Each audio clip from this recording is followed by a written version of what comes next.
Halo adik-adik, selamat datang lagi di channel ini. Pada video sebelumnya, kita sudah membahas bagian pertama dari perubahan sosial, yaitu pengertian perubahan sosial. Nah, kali ini kita akan membahas bagian kedua dari perubahan sosial, yaitu tentang teori perubahan sosial. Teman-teman dan adik-adik sekalian pasti pernah bertanya-tanya, sebenarnya apa pentingnya kita mempelajari tentang teori perubahan sosial? Tujuannya adalah agar kalian mampu menganalisis perubahan-perubahan sosial yang terjadi di lingkungan sekitar kalian berdasarkan teori yang tepat. Ada beberapa teori yang menjelaskan tentang fenomena perubahan sosial, tetapi pada pertemuan kali ini atau pada video kali ini kita hanya akan membahas 4 teori saja, yaitu diantaranya adalah sebagai berikut. Pertama, teori evolusi. Menurut teori evolusi, perubahan sosial terjadi secara lambat dalam waktu yang cukup lama di dalam sebuah masyarakat. Intinya, teori ini terjadi secara lambat dan dalam proses yang lama. Teori evolusi ini menurut Ingles dibagi ke dalam 3 konsep, yaitu yang pertama, unilinear teori. Teori ini menjelaskan bahwa manusia dan masyarakat mengalami perkembangan sesuai dengan tahapan-tahapan tertentu, bermula dari bentuk sederhana menuju ke kompleks sampai tahap yang lebih sempurna. Contohnya yaitu perkembangan peradaban manusia dari primitif, tradisional sampai ke modern. Yang kedua, universal teori. Menurut teori ini, perkembangan masyarakat tidaklah perlu melalui tahap-tahap tertentu yang tetap, meskipun memiliki arah yang sama. Contohnya adalah masyarakat perkotaan. Masyarakat kota umumnya merupakan dampak dari adanya urbanisasi yang dilakukan oleh masyarakat. Urbanisasi menyebabkan masyarakat yang awalnya homogen atau sama menjadi masyarakat yang heterogen atau beragam. Kita bisa katakan bahwa masyarakat modern diwakili oleh masyarakat kota, sedangkan masyarakat tradisional diwakili oleh masyarakat yang melakukan urbanisasi, sehingga terbentuk masyarakat yang disusun dari masyarakat-masyarakat yang berkembang tidak melalui tahap-tahapan yang sama. Yang ketiga, multilinear teori. Evolusi multilinear menunjukkan adanya kesejajaran dalam perubahan sosial yang terjadi pada lembaga-lembaga atau pranata-pranata sosial.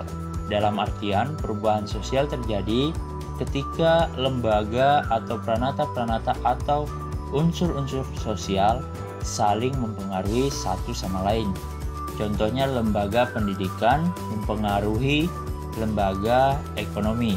Misalkan, seorang anak yang merubah peruntungannya melalui jenjang pendidikan, sehingga lambat laun mengubah perekonomiannya juga, bahkan juga mengubah pola pikirnya.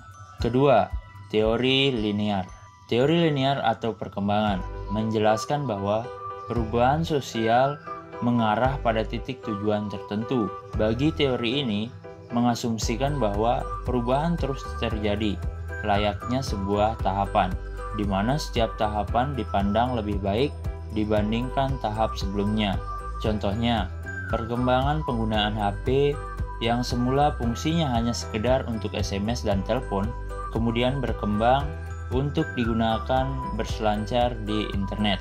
Kemudian selanjutnya berkembang untuk digunakan sebagai sosial media, sampai di mana sosial media atau HP digunakan untuk mencari penghasilan, misalnya dengan berjualan online. Teori ketiga yaitu teori perubahan melingkar atau teori siklus. Menurut teori ini, perubahan sosial tidak dapat diarahkan atau direncanakan. Dalam artian, perubahan sosial tidak harus mengarah ke tujuan tertentu atau bisa saja terulang kembali. Contohnya adalah tren gaya rambut. Contoh seperti pada gambar, tren gaya rambut tersebut sudah pernah terjadi beberapa tahun yang lalu. tetapi kemudian saat ini kembali tren tersebut populer. Keempat, teori konflik. Teori ini menjelaskan bahwa perubahan sosial terbentuk karena adanya konflik dalam masyarakat. Konflik biasanya adalah pertentangan, baik itu pertentangan antar kelas penguasa dengan tertindas ataupun mayoritas dengan minoritas. Misalnya, konflik ojek online dengan ojek pengkolan. Di awal kemunculannya, ojek online dirasakan telah merugikan ojek pengkolan dengan biaya tarif yang lebih murah, sehingga terjadilah konflik. Konflik ini pun menghasilkan aturan baru, di mana ojek online diwajibkan menggunakan tarif yang sudah distandarkan oleh pemerintah. Pada konteks ini, ojek online adalah simbol kaum penguasa karena bagian dari perusahaan yang besar. Sedangkan ojek pengkolan merupakan perwakilan dari masyarakat yang tertindas. Nah, itulah 4 teori yang menjelaskan tentang perubahan sosial. Semoga teman-teman dan adik-adik dapat memahaminya.